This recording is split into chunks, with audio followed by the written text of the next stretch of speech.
ACB का जो विशेष court है वहां पर पेश किया जा रहा है और देखिए तस्वीर हम लगातार दिखा रहे हैं और कई बड़े खुलासे हो सकते हैं इनकी गिरफ्तारी के बाद। एसीबी रिमांड की भी मांग कर सकती है कि क्या कुछ जो है पूरा मामला था, किनकी पूरी संलिप्तता थी और ये पूरा जो शराब घोटाला उसमें क्या कुछ हुआ है, किस तरह से परत जो है वो खोला जाए, वो तमाम बातें जो है वो निकल कर सामने आएंगी। तो देखिए ये योगेश कुमार सिंह के जो विशेष कोर्ट है एसीबी का वहां पर पेश किया गया है और कुछ देर में जो है पता चल जाएगा कि उन्हें जो है रिमांड की मांग की गई है एसीबी की ओर से कि नहीं मांग की गई है और आगे क्या कुछ होना है, पूरा प्रकरण जो है वो भी स्पष्ट हो जाएगा।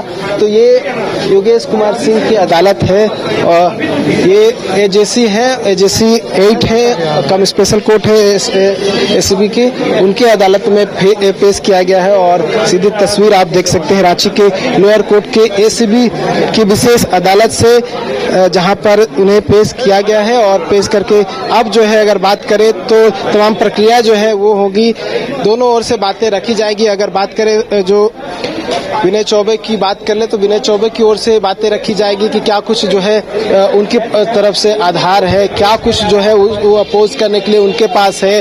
और अगर बात करें एसीबी की तो एसीबी की ओर से भी तमाम आधार रखे जाएंगे कि किस आधार पे उनकी गिरफ्तारी हुई, क्या कुछ वैसे पॉइंट्स है जो इनकी गिरफ्तारी का बड़ा कारण बना है। ये तमाम बातें जो है कोर्ट में बताई जाएंगी और क्योंकि शराब घोटाले से संबंधित पूरा मामला बताया जा रहा है तो एक एक बिंदु जो है वो रखा जाएगा क्योंकि कोर्ट में गिरफ्तारी को लेकर जो तमाम तथ्य रखे जाते हैं, बाकायदा पेपर तैयार किया जाता है, उन पेपर में तमाम चीजों का जिक्र होता है कि क्या आधार था, इनकी क्या संलिप्तता थी और घोटाला हुआ है तो कितने करोड़ का घोटाला हुआ है, किस तरह से रिमांड की भी मांग कर सकती है।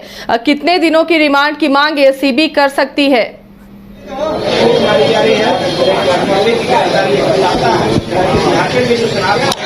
देखिए मैक्सिमम 14 दिन होता है और 14 दिन की मांग वो डिपेंड करता है कि केस किस तरह का है और एसीबी को कितने दिनों की आवश्यकता है और कितने दिन पूछताछ लग सकता है, तो उस हिसाब से जो है रिमांड की मांग की जाती है। लेकिन मैक्सिमम जो है 14 डेज होता है और कोर्ट भी 14 डेज, लेकिन एक बार में नहीं मिलता है, वो 3 4 दिन या 5 दिन करके ऐसे कोर्ट की ओर से प्रदान किया जाता है रिमांड जो है। लेकिन आज की अगर बात करें तो अमूमन ये होता है कोर्ट में कि अगर आज पेशी हुई है तो पेशी के तुरंत बाद जो है उन्हें जो रांची का बिरसा मुंडा केंद्रीय कारागार है वहां भेजा जाता है। अगर रिमांड मिलता भी है तो अगले दिन से रिमांड की अवधि शुरू होती है। तो आज अगर बात करें क्योंकि गिरफ्तारी हो गई है तो आज की रात जो है आईएएस विनय कुमार चौबे को जेल में गुजारनी पड़ सकती है। हालांकि डिपेंड करेगा कोर्ट क्या कुछ निर्णय लेता है, लेकिन अमूमन मैं बता रहा हूं कि अमूमन जब भी किसी की गिरफ्तारी होती है तो पहले उन्हें जेल भेजा जाता है और उसके बाद जो है रिमांड अगर मिलता है तो रिमांड की अवधि अगले दिन से शुरू होती है। अब इस केस में भी संभवतः ये होगा, ये कहना थोड़ा वेट करना होगा इसको लेकर, लेकिन कह सकते हैं एक बार और बड़ी कार्रवाई जो है लगातार हम ईडी की कार्रवाई झारखंड में देख रहे थे, लेकिन पहली बार जो है राज्य की जो ऑटोनोमस बॉडी है एसीबी उसकी ओर से कार्रवाई की गई है और अपने आप में एक बड़ी कार्रवाई है। इससे पहले झारखंड में एसीबी की ओर से इतनी बड़ी कार्रवाई नहीं की गई, हालांकि ईडी की ओर से कार्रवाई की गई, कई कार्रवाई की गई, लेकिन एसीबी की ओर से की जाने वाली ये अब तक की सबसे बड़ी कार्रवाई है। और क्योंकि एक आईएएस की गिरफ्तारी जो है एसीबी की ओर से आज तक नहीं की गई है, लेकिन पहली बार एक एसीबी की ओर से एक आईएएस की गिरफ्तारी हुई है और अपने आप में ये बड़ी खबर है। देखने वाली बात है क्या कुछ बिंदु जो है वो कोर्ट में रखे जाते हैं, क्या कुछ आधार रखे जाते हैं, क्या कुछ पूरी संलिप्तता की बात जो है उसमें इंक्लूड किया जाता है, ये इसके लिए वेट करना हो। कोर्ट की जो सुनवाई है संभवतः शुरू हो गई है, तमाम बातें जो है कोर्ट में रखा जा रहा है, इंतजार करना होगा आसिया के अंदर क्या कुछ होता है। हाँ चलिए नीरज लौटेंगे, नीरज आपके पास, आप नजर बनाए रखिए। तो देखिए नीरज लगातार वहां से अपडेट दे रहे हैं। फिलहाल कोर्ट में पेश किया गया है आईएएस विनय चौबे को और बता दें ये पूरा मामला है क्या। दरअसल ये मामला 2022 में झारखंड में बनी नई शराब नीति से जुड़ा हुआ है। आरोप है कि इस नीति में कुछ बदलाव ऐसे किए गए जिससे छत्तीसगढ़ के शराब सिंडिकेट के लोगों को फायदा मिला। छत्तीसगढ़ के अधिकारी और व्यापारी मिलकर झारखंड में शराब की सप्लाई और काम करने वाले लोगों की व्यवस्था और होलोग्राम सिस्टम के ठेके हासिल उन्होंने किए। इससे राज्य सरकार को आर्थिक नुकसान हुआ और अवैध कमाई भी हुई है। झारखंड के वरिष्ठ आईएएस अधिकारी विनय कुमार कुमार चौबे, जिन्हें शराब घोटाले में कथित संलिप्तता के आरोप में एंटी करप्शन ब्यूरो ने गिरफ्तार किया है। वे फिलहाल पंचायती राज विभाग में प्रधान सचिव हैं और इससे पहले वो झारखंड के उत्पाद विभाग के सचिव भी रह चुके हैं। आज एसीबी की टीम ने उन्हें उठाया, उनसे पूछताछ की और फिर उन्हें गिरफ्तार कर लिया गया। फिलहाल एसीबी की विशेष अदालत में उन्हें पेश किया गया है, जहां पर जज के सामने वो पेश हुए हैं, हाजिर हुए। अब एसीबी कितने दिनों की रिमांड की मांग करती है, लेकिन फिलहाल रिमांड की अवधि अगर कल से शुरू होती है तो आज की रात विनय चौबे को बिरसा मुंडा केंद्रीय कारा में गुजारना पड़ेगा, यानी आज होटवार जेल में विनय चौबे की रात कटेगी। झारखंड ऐसा राज्य बन गया है जहां लगातार आईएएस अधिकारी करप्शन के मामले में घिरते और फंसते हुए नजर आ रहे हैं। पहले ईडी का मामला सुर्खियों में रहता था, ईडी लगातार अपनी कार्रवाई कर रही थी और यहां के मुख्यमंत्री पर भी शिकंजा कसा था। उस वक्त मुख्यमंत्री हेमंत सोरेन जब थे तब ईडी की तरफ से उन्हें गिरफ्तार भी किया गया था और अब एसीबी की ये बड़ी कार्रवाई है। झारखंड बनने के बाद एसीबी की ये पहली बड़ी कार्रवाई है जब आईएएस भी रडार में आ गए। नीरज, क्या अभी भी सुनवाई चल रही है? दूसरी तस्वीरें आपको दिखा रहे हैं। विनय चौबे पेश हुए कोर्ट में और फिलहाल कोर्ट रूम के अंदर वो हैं और जज के सामने उनकी पेशी हो रही है। एसीबी की विशेष अदालत में आईएएस विनय चौबे को पेश किया जा रहा है। फिलहाल वो पंचायती राज विभाग के प्रधान सचिव हैं और जिस मामले में उन्हें एसीबी ने गिरफ्तार किया है वो मामला शराब घोटाले का है। झारखंड के उत्पाद विभाग के सचिव भी रह चुके हैं जब उन पर यह आरोप लगा है। 2022 का ये पूरा मामला है और आईएएस अधिकारी विनय चौबे को एंटी करप्शन ब्यूरो की टीम ने गिरफ्तार कर लिया है। फिलहाल उन्हें पेश किया गया है एसीबी की विशेष अदालत में। इस मामले में आपको बता दें छत्तीसगढ़ की एंटी करप्शन ब्यूरो यानी एसीबी ने भी एफआईआर दर्ज की जिसमें विनय चौबे और कुछ अन्य अधिकारियों के भी नाम थे। इसके बाद प्रवर्तन निदेशालय ने मनी लॉन्ड्रिंग के आरोप में कई जगह छापेमारी की थी, कई जगह दस्तावेज भी जब्त किए। अब छत्तीसगढ़ की एसीबी ने झारखंड सरकार से विनय चौबे और गजेंद्र सिंह के खिलाफ केस चलाने की मंजूरी भी मांगी है। अब इन सबके बीच आज एसीबी की विशेष अदालत में विनय चौबे पेश हुए हैं जज के सामने, अभी कोर्ट रूम में है विनय चौबे। अब कितने दिनों की रिमांड मिलती है एसीबी को और एसीबी किस तरह से पूछताछ करती है, पूछताछ के बाद क्या खुलासे होते हैं, क्या कई और नाम भी सामने आ सकते हैं, कुछ और भी एसीबी के रडार में है। कई ऐसी बातें हैं जिन पर पूछताछ के बाद अब पर्दा उठेगा इन राजों से। फिलहाल अभी विनय चौबे को कोर्ट रूम में मौजूद है, वहां जज के सामने। न्यूज बाइस्कोप में देख रहे हैं जहां पर विनय चौबे को कोर्ट में आज पेश किया गया है। शराब घोटाले में ये बड़ा खुलासा हुआ है।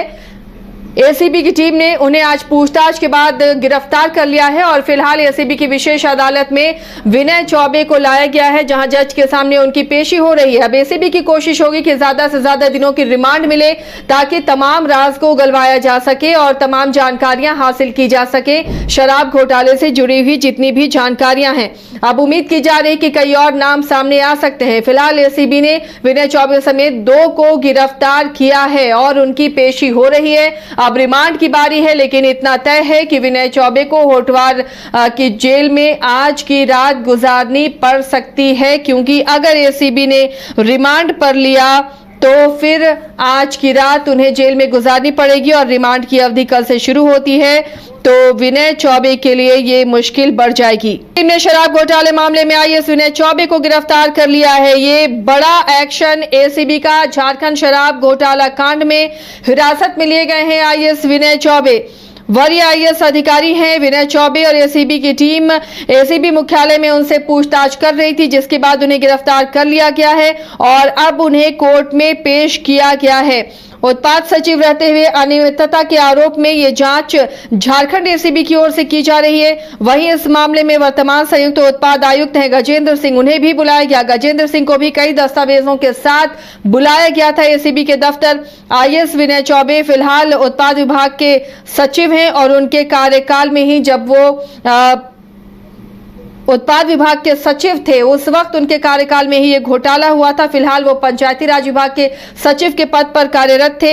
अब एसीबी की टीम ने बड़ा एक्शन लिया है और उन्हें गिरफ्तार कर लिया है। पूछताछ में कई और खुलासे होने की उम्मीद जताई जा रही है। उत्पाद सचिव रहे विनय कुमार चौबे को एसीबी की टीम ने गिरफ्तार कर लिया है। 2022 का ये पूरा मामला है और इस मामले पर ही आईएएस अधिकारी विनय चौबे नप गए हैं और एसीबी की रडार पर है।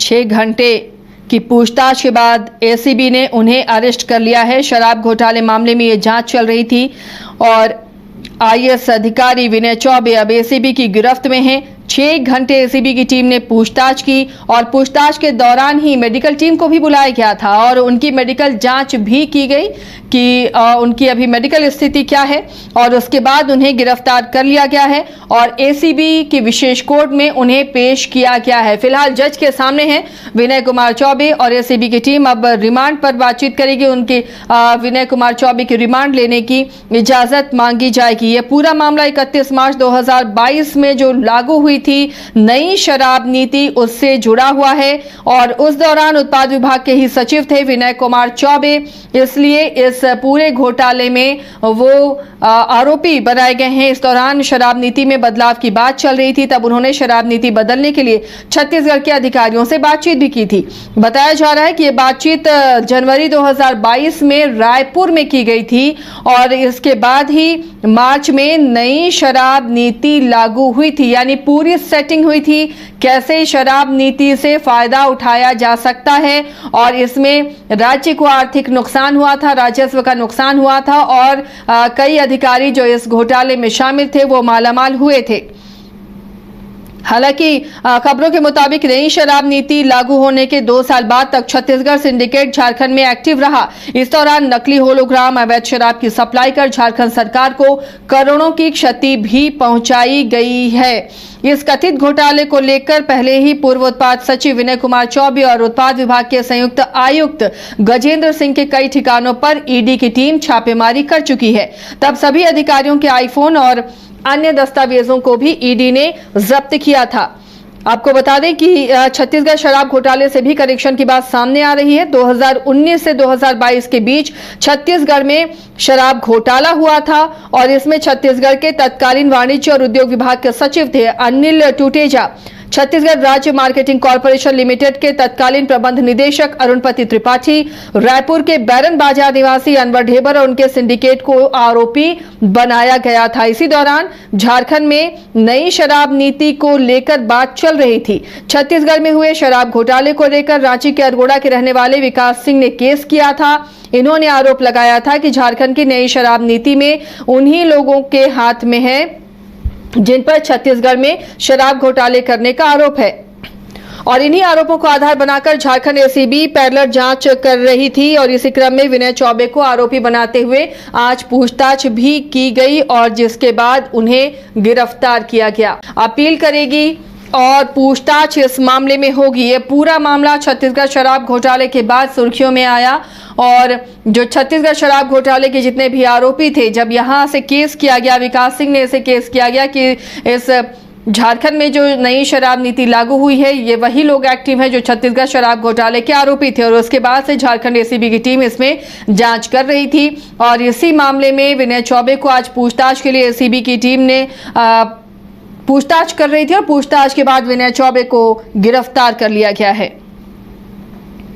लगभग एसीबी की टीम ने 6 घंटे तक विनय चौबे से पूछताछ की है और पूछताछ के दौरान ही मेडिकल टीम को भी बुला लिया गया था। मेडिकल की टीम ने उनके स्वास्थ्य की जांच की और उसके बाद उन्हें गिरफ्तार कर अब कोर्ट में पेश किया गया है। आपको बता दें कि उनके तत्कालीन विभागीय सचिव होने के नाते एसीबी ने 11 बजे कार्यालय उन्हें लेकर आई और उनसे पूछताछ की और पूरा ये मामला जो है वो 2022 का 31 मार्च 2022 ये वो दिन है जब झारखंड में नई शराब नीति लागू हुई थी। उसी नई शराब नीति से जुड़ा हुआ ये मामला है। उस दौरान उत्पाद विभाग के सचिव थे विनय चौबे और इस दौरान शराब नीति में बदलाव की बात चल रही थी। तब उन्होंने शराब नीति बदलने के लिए छत्तीसगढ़ के अधिकारियों के साथ बातचीत की थी और ये बातचीत हुई थी जनवरी महीने में 2022 में और रायपुर वो जगह थी जहां पर बातचीत हुई और इसके बाद ही मार्च में नई शराब नीति लागू की गई।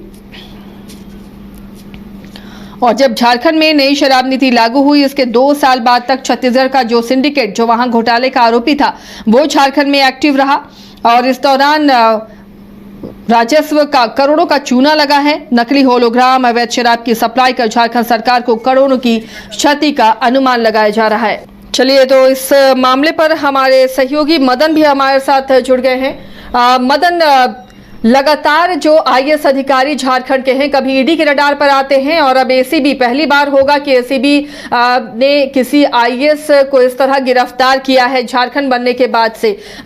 फिलहाल अभी कोर्ट में पेशी हो रही है विनय चौबे की। क्या लग रहा है कितने दिनों की रिमांड की मांग एसीबी करेगी और कितनी बड़ी कार्रवाई ये एसीबी की तरफ से राज्य में दिख रही है? देखिए, बिल्कुल ये झारखंड में पहली बार ऐसा मौका होगा जब किसी आईएएस अधिकारी को सीधे तौर पर अरेस्ट किया जाता है। इससे पहले आपने देखा कि झारखंड में ईडी की दस्तक होती है, ईडी जो है गिरफ्तार करते हैं आईएएस अधिकारी को। पहले पूजा सिंघल की गिरफ्तारी होती है, फिर छवि रंजन की गिरफ्तारी, फिर अब जाकर के विनय चौबे की गिरफ्तारी होती है। तो ऐसे में झारखंड में एक अजीब सा माहौल बना है कि जो भी वरीय अधिकारी हैं वो भ्रष्टाचार के मामले में जेल जाते हुए दिख रहे हैं। और पहली बार ऐसा है कि एसीबी ने कार्रवाई की है। हालांकि इस कार्रवाई की शुरुआत छत्तीसगढ़ से हुई है। छत्तीसगढ़ एसीबी ने पहले मामला दर्ज किया। रांची के ही विकास कुमार नामक व्यक्ति ने शिकायत दर्ज कराई थी वहां पर कि एक तरह से छत्तीसगढ़ के तर्ज पर झारखंड में भी बड़े पैमाने पर शराब घोटाला का अंजाम दिया जा रहा है। तो ऐसे में यहाँ पर एक जांच होनी चाहिए।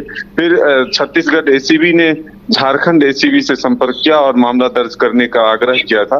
फिर एसीबी ने मामला दर्ज कर जांच शुरुआत की। लेकिन एक पहलू ये भी सामने आ रहा है कि झारखंड में फिर से एक बार ईडी की एंट्री होती, उससे पहले कहीं एसीबी ने अपनी कार्रवाई शुरू कर दी है। ये बड़ा सवाल है। मदन, छत्तीसगढ़ की एसीबी ने भी जांच की मांग की थी झारखंड सरकार से, तो कहीं इन सब चीजों से बचने के लिए ही तो राज्य की एसीबी की कार्रवाई को जोड़कर क्या उस तरह से भी देखा जा रहा है? बिल्कुल, देखिए, जो चर्चा शुरू हुई है उसमें ये बातें आ रही है कि आखिर अचानक से एसीबी इस मामले में सीधे गिरफ्तारी तक कैसे पहुंचती है। कहीं ना कहीं ये चीजें निकल कर आ रही है कि झारखंड में फिर से एक बार या तो छत्तीसगढ़ एसीबी की एंट्री होती या फिर ईडी की एंट्री होती। तो उससे पहले ही एसीबी ने आईएएस को गिरफ्तार कर लिया, विनय चौबे जी को गिरफ्तार कर लिया है। तो ये हम कह सकते हैं कि ये है, इस पर भी चर्चा और मंथन जो है शुरू हुई है। लेकिन ये बड़ा एक विषय बनकर सामने आया है कि आखिर झारखंड में अधिकारी इस तरह से भ्रष्टाचार के आरोप में जेल क्यों जा रहे हैं। तो ये एक सवाल जो है निकल कर आया है आखिर अब, और ये सीधे तौर पर लोगों के जुबान पर है कि आखिर अब अगला नंबर किसका है। तो जिस तरह से कोयला फिर कहिए, बालू कहिए, पत्थर कहिए, तमाम तरह के जो घोटाले हो रहे हैं, अब शराब घोटाले को भी इसमें जोड़ दीजिए। तो इस तरह से लगातार एक के बाद एक आईएएस जो है वो जेल के सफर को पूरा कर रहे हैं। तो कहीं ना कहीं ये सिस्टम पर सवाल जो है जरूर उठता हुआ नजर आ रहा है। अब देखना होगा कि आखिर एसीबी अपने जांच के दायरे को कहां तक बढ़ाती है, कि कौन कौन लोग एसीबी के रडार पर आते हैं, या फिर मदन, अब देखिए, रिमांड की मांग करेगी एसीबी और पूछताछ के बाद कई और लोग भी रडार पर आ सकते हैं, कई और लोग के नाम भी सामने आ सकते हैं। इससे इनकार नहीं किया जा सकता है। बिल्कुल, देखिए, आगे जिस तरह से कार्रवाई शुरू हुई है तो ये हम कह सकते हैं कि अब ईडी की भी एंट्री जो है झारखंड में फिर से हो सकती है, क्योंकि यह मामला जो है ईडी तक पहुंच चुकी है और कहा जा रहा है कि 1000 करोड़ रुपए कई के जो है घोटाले की बू आ रही है। तो ऐसे में जब जांच का दायरा आगे बढ़ेगा तो कौन कौन से उस में शामिल होते हैं नाम, ये देखने वाली बात होगी।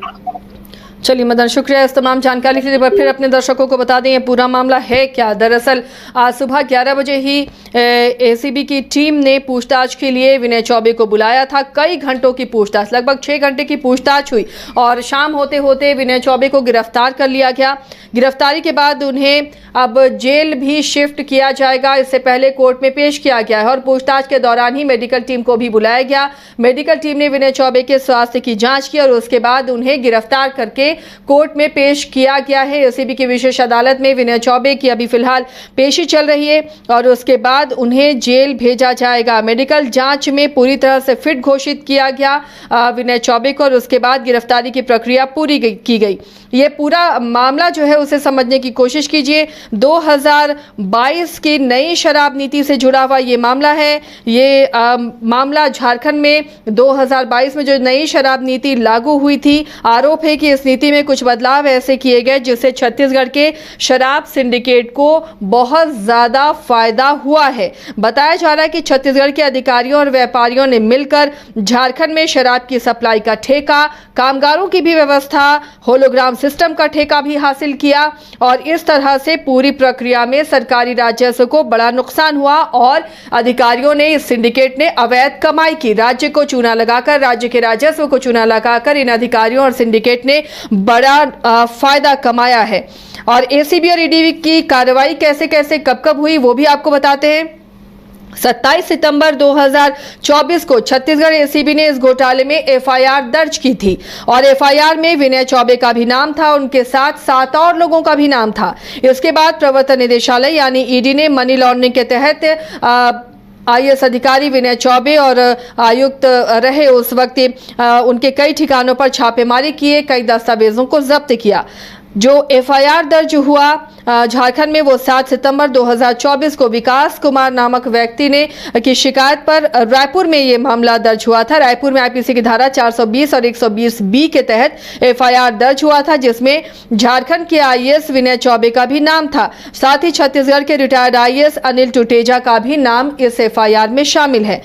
अब सवाल ये उठता है कि आगे क्या होगा। छत्तीसगढ़ एसीबी ने झारखंड सरकार से विनय चौबे और गजेंद्र सिंह के खिलाफ प्रोसिक्यूशन की अनुमति मांगी है। आगे की कार्रवाई इसी अनुमति के आधार पर होगी। फिलहाल तो झारखंड एसीबी ने पूछताछ कर इन्हें अरेस्ट कर लिया है और अब विशेष अदालत में एसीबी की विनय चौबे को पेश किया गया है। तो ये पूरा मामला छत्तीसगढ़ शराब घोटाले से निकलकर झारखंड शराब घोटाले तक पहुंचा और विनय चौबे गिरफ्तार किए गए।